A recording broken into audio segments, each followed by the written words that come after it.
So what have I been up to? What have I been doing?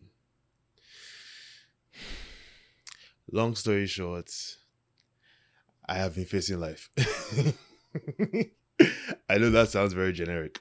I know that sounds like everybody's story pretty much. But I have been facing life. Not discounting what life means to everybody else, but I have been facing my version of life. And life as I have known it has been very interesting, very eventful, very unpredictable. But God has been faithful, man. God has been faithful. I have been good. I have been good. I have had my moments. So I've had my ups and I have had my downs, for sure. But I have been good for the most part. I am good now. Isn't that what matters? I'm in a very, very good place right now. But I thought to talk about something that, by virtue of what I've been up to, I thought to talk about something that I experienced over the last couple months. I'm going to talk about it because I learned certain lessons from it that I feel like everyone could learn from, or if you know these lessons, could be reminded of, if that makes sense.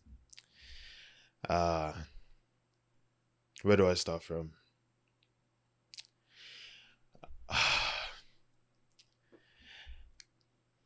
Somebody I know suffered a loss. Someone very close to me. Close to me by virtue of association and by virtue of influence in my life. Very close and dear to my heart. I feel like that's a better way to put it. Very close and dear to my heart. Um, he lost his wife, and who would hold a similar position as he does in my life. And yeah, death is not as expected.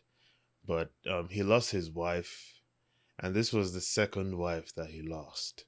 So yes, he was married. He lost his first wife to death, and no, don't let me say that. He lost his first wife. Period. Because I see victorious man. He lost his first wife, and he remarried, and he lost his second wife. And when that happened, I didn't know what I felt. I didn't know what I felt. I didn't feel anything at the moment. I didn't feel anything instantly, if that makes sense. I started to go through the motions. My mind started to think. My mind started to think. I started to think about death. I started to think about death and how random it could seem. But for someone like me who has certain beliefs grounded in my faith, I understand the sense in death, per se. But we can't forego the random nature of death, you feel me? So I was thinking about the random nature of death, and not just how random it is, but how unjustifiably random it could be. But then again, in the context of faith, me saying that I believe, okay, in the context of faith, my belief being that there is a God that is in control of everything, and nothing on earth happens without he say so. In extension, death. If then that is my belief, then unjustifiable randomness would then could also be equated to wickedness and cruelty. So but I definitely I didn't allow myself think of it in that way, but I can see how it could be translated to that. But anyway, I started to be to just sit in the thought of the randomness of death, of this death, and of how it's so random, of how unpredictable it could be. Because I know death is random, but in the context of the story I'm talking about, or the story I'm talking about, it's not expected. Even though it's random, it's no, come on. Oh boy. But yeah, I started to think about that, talking about how random it is. And yeah, we would all like to think that we know when we will die. We have an idea. I mean, just by virtue of us thinking about our future right now, especially okay, let's say myself for instance, me thinking about my future, I'm not thinking about death. I'm thinking about um, I'm thinking about the things I aspire to achieve prior to death. Maybe when I start to get older, the older you get in thinking about your future, death starts coming to the picture because it then makes sense. You feel me? So I know nobody really, and I know that yeah, people could see their self see death coming, I guess, but for the most part, it could be pretty random. So I started to dwell on that, and then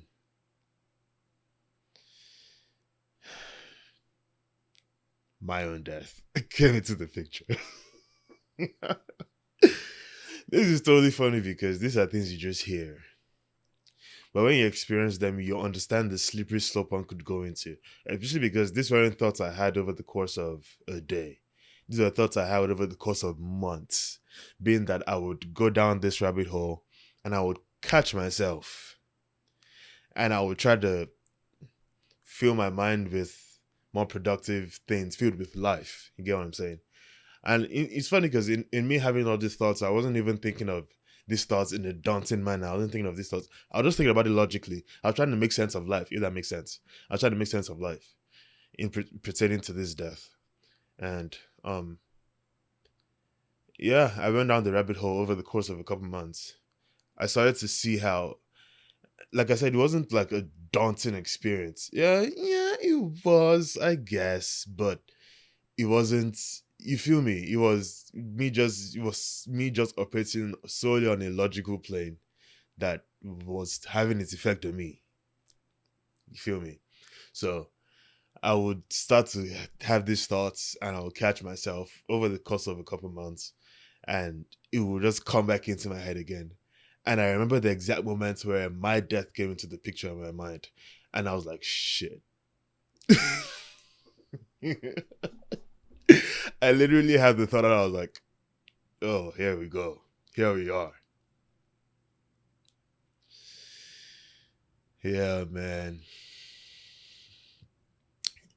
It was an interesting couple of months. It was an interesting couple of months. And like I said before, the I understand certain principles surrounding death pertaining to my faith. Especially that being what I believe to be the reality of things. But I don't know. This one hit me hard. I went through the motions. I went through the motions. This one hit me hard. And in me finally landing on thoughts about my own death, I started to see how the things that were surrounding my life were starting to be void of life. Where even my perception of things, just my perception of life in general, of the world in general, I was finding it hard to. I mean, I wasn't in a dark place, but I could see myself getting there. I could see myself in a gray place. That didn't make any sense. I don't know why I said that. And the way I got out of it was that I deliberately decided to enjoy life. I deliberately started to. Okay, I reminded myself that life was created by God. I reminded myself that God is life. I reminded myself that everything around me coming from God has to have the beauty of God. I can't be dropped on this earth to experience this life that God birthed and it would be daunting. You feel me? Irrespective of what death is, even if it's death in the picture, I started to consciously see the beauty of life, consciously enjoy life, understanding that I can't even see death coming. I can't predict when I will die. I can plan for the future, but I can't predict when I could die now. The African urge to say God forbid. I could die tomorrow. I could die next week. I could die next year. I could die at an old age, God willing. And all I could do is be prepared at every point in time. Be prepared in the sense of where I am going. I'm prepared in the sense that at the point of life that I am at this present point in time, I am maximizing it to the fullest. I am accomplishing it to the fullest. I am squeezing all the juice that I can. I don't know who squeezes juice like this, but I am squeezing all the juice that I can out of life at this present point in time. At where I am. You get what I'm saying? So I decided to do that. And God helped me get out of it. I decided to fill my heart and my mind with the things of God. I decided to fill my heart and my mind with the things of life. When I start to have those thoughts, I would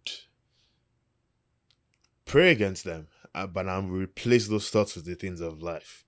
I would hang out with people that give me life. You feel me? That's how I got out of it. And in all of this, I'm reminded of the scripture. It says that to guard your heart with all diligence, because out of it are the issues of life. Meaning that out of it is all the things that pertain to your life. Out of it is out of your heart is where it flows. So to guard your heart with diligence, to guard what goes into your heart, to guard what's in your heart with diligence, because out of it is your life. Out of it is who you are. Out of it is your perception of life. Death was marinating in my heart. And I was seeing it in everything around me. And I thank God for getting me out of it. And this person that's dear to my heart that lost his wife, I saw him get out of it too. And even him getting out of it helped me get out of it. Him surviving helped me survive. And I'm grateful to God that I didn't go deeper into the rabbit hole, because there are a lot of people that have been in this space and have gone deeper and have fallen so far that they can't even get up. So I'm grateful, man. So yeah, that's how I've been. That's what I've been doing. Or that's just a snippet of what I've been doing. That journey could summarize how I've been. That journey could summarize how I've been doing, from the highs and the lows, and how God has been at the center of it all, getting me out of it and dictating my life. That could summarize it. Anyway, I thank you guys. Thank you for listening and watching. And yeah, let's get more people to be part of this. All right. Bye. Sit back, relax, and chill. Grab a glass of wine or a cup of tea, 'cause you're listening to No Table Talk.